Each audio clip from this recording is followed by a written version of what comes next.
بسم الله الرحمن الرحيم. اللهم صل على محمد وآل محمد. اللهم صل على علي بن موسى المرتضى الإمام الشفيع النبي وحجتك على من فوق الأرض ومن تحت الثرى الصديق شهيد صلاة طامة كثيرة باقية متواصلة متواترة مترادفة كأفضل ما صليت على أحد من أوليائك. شب جمعہ موجود ہیں حرم ملکوتی بارگاہ ملکوتی حرم حضرت امام علی بن موسیٰ علیہ السلام میں.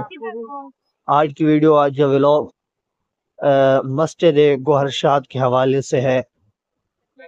مسجد گوہر شاد یہ ایک خانم نے خاتون نے تعمیر کرائی. یہ ایک تاریخی اپنا سلسلہ رکھتی ہے. یہ اس وقت حرم حضرت امام علی بن موسیٰ علیہ السلام کی مساجد میں سب سے بڑی مسجد ہے، اور یہ ایک وسیع مسجد ہے کہ جس کی تعمیر کے حوالے سے، اس کی بناوٹ کے حوالے سے، اس میں جو چیزیں استعمال کی گئی خوبصورتی کے حوالے سے یہ اپنی مثال آپ ہے. یہ جب بنائی گئی تھی، بن رہی تھی، اس وقت جس خاتون نے اس مسجد کو بنانے کا کہا، جس نے بنوائی، اس کا نام ہے گوہر شاد. اسی کی مناسبت سے اس مسجد کا نام ہی گوہر شاد رکھا گیا. مسجد گوہر شاد مشہور و معروف ہے.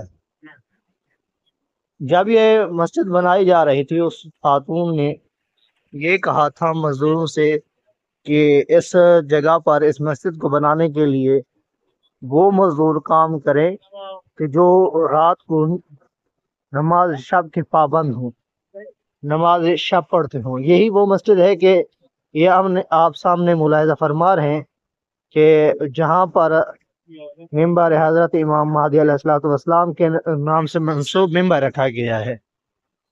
یہ حرم کے بڑی مسجد میں سے ایک مسجد ہے کہ جو حرم امام علیہ السلام کے بالکل دروازے کے ساتھ جڑی ہوئی ہے. یعنی اس مسجد سے نکلتے ہیں تو حرم امام علی بن موسیٰ علیہ السلام کی زری میں انٹر ہوتے ہیں.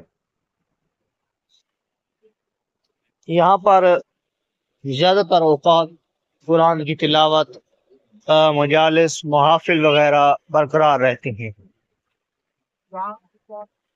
یہ خوبصورت جگہ ہے اور اللہ کا ذکر کرنے کی ایک بہترین جگہ ہے کہ جہاں ہر وقت ہمہ وقت تلاوت قرآن مجید اور مختلف حوالے سے اہل بیت علیہ السلام کے مجالس اور فرامین اور ان کی دینی تعلیمات کو پہنچایا جاتا ہے، اور ساتھ ہی کلام پاک، کلام خدا کی یہاں تلاوت کی جاتی ہے. وعلیکم السلام ورحمۃ اللہ وبرکاتہ.